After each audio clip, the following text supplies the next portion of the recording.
My name is Sherry Marshall, and my topic is game-based learning. I know many of us are familiar with game-based learning, and some of us have already incorporated that into our classroom. But for others, maybe not. And so I'm going to briefly just highlight a few of the Google slides. And what I am going to do though is I'm going to park on a few of the videos, but other than that, I'm just going to just quickly take you through the slides. Slide number 2, this is the games, and these are some of the skill base that the students will develop upon playing the games. Applied psychology, entrepreneur business skills. If they have community, you have collaboration. You have a lot of wonderful skills that the students will develop in playing the game. What is game-based learning? We hear that terminology a lot sometimes. Game-based learning, quite simply, is learning a subject or being educated via playing different games. Since computer use, whether by tablet, computer, or phone, is so widespread, it is a no-brainer that companies and parents would take advantage of technology to teach different subjects. And it makes sense to bridge these two worlds together. It just makes total sense because this is the way the world is going. This is what students are doing. Why not go into their world? Art history.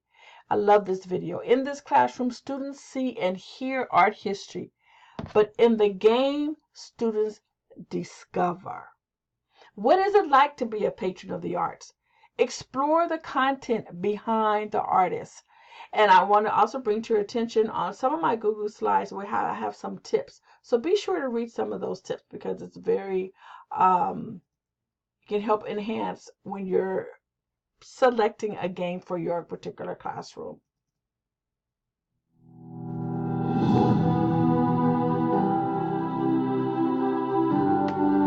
To understand art, you must understand artists. To understand artists, you must understand where they came from. Welcome to a whole new way of exploring art history. An immersive experience that takes students straight to the heart of 15th and 16th century Florence. An image of an artwork can only show you the artist's work. But a game can show you the artist's world. As a member of the Medici, you are more than a wealthy banker. You are Mecenas de las Artes, a patron of the arts. What matters is not just the money you make, but your civic reputation and your standing with influential bishops and clergymen. Isn't that wonderful? Wow, you can go ahead and just view that some more on your own. On my 5th slide, it says shift your thinking. How did we learn to ride a bike?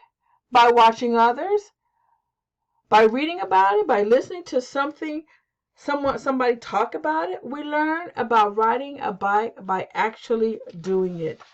You know, on the TED Talks, it has this information, and from this information, it was effective use of game-based learning, and Andre Thomas did a great job and I enjoyed him. And in that, one of his snippets was, classroom experience is watching, listening, and reading, but the world has to change and education has to change with it. Of course, we're already in emerging technology, and emerging, we have to move forward and we have to shift our thinking. So therefore, we have to incorporate more things that we normally don't do into our classroom, shift away from traditional and go more towards emerging technology so we can be more engaged with the students themselves can develop.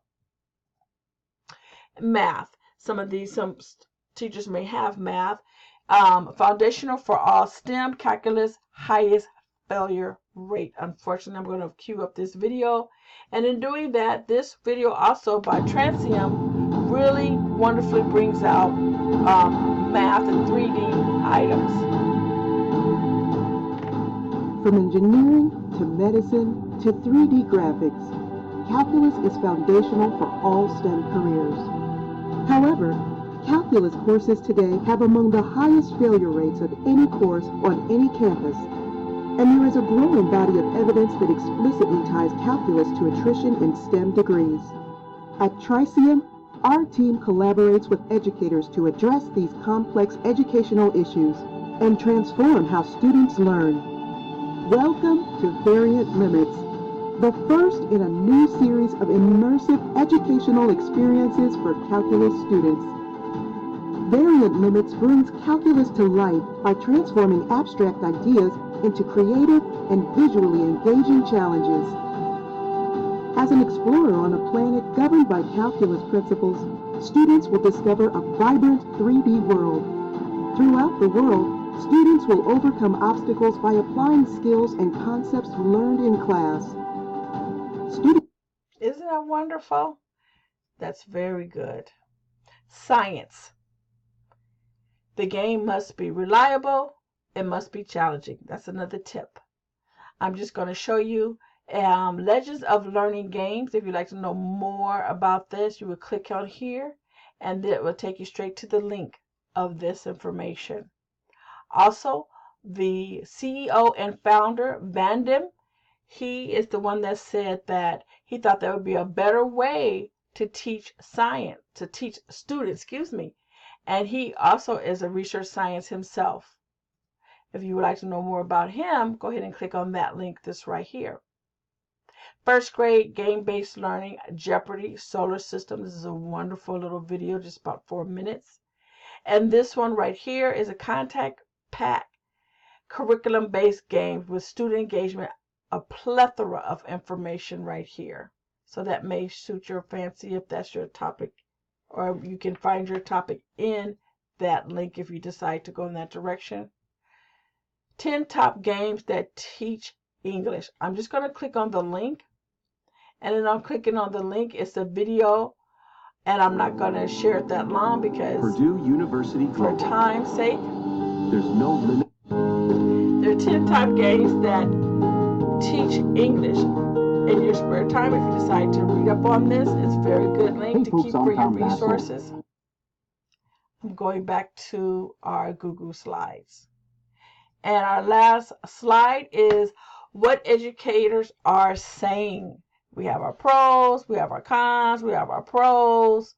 97% of teachers polled and said that the gamified reading platform Who's Reading motivated their students to read more. 70% of teachers said that saw an increase in student engagement when using educational video games. We have another con and we have an additional pro. I want to thank you for your time, and I hope this has been fascinating or interesting to you as it has been to me. Bye-bye.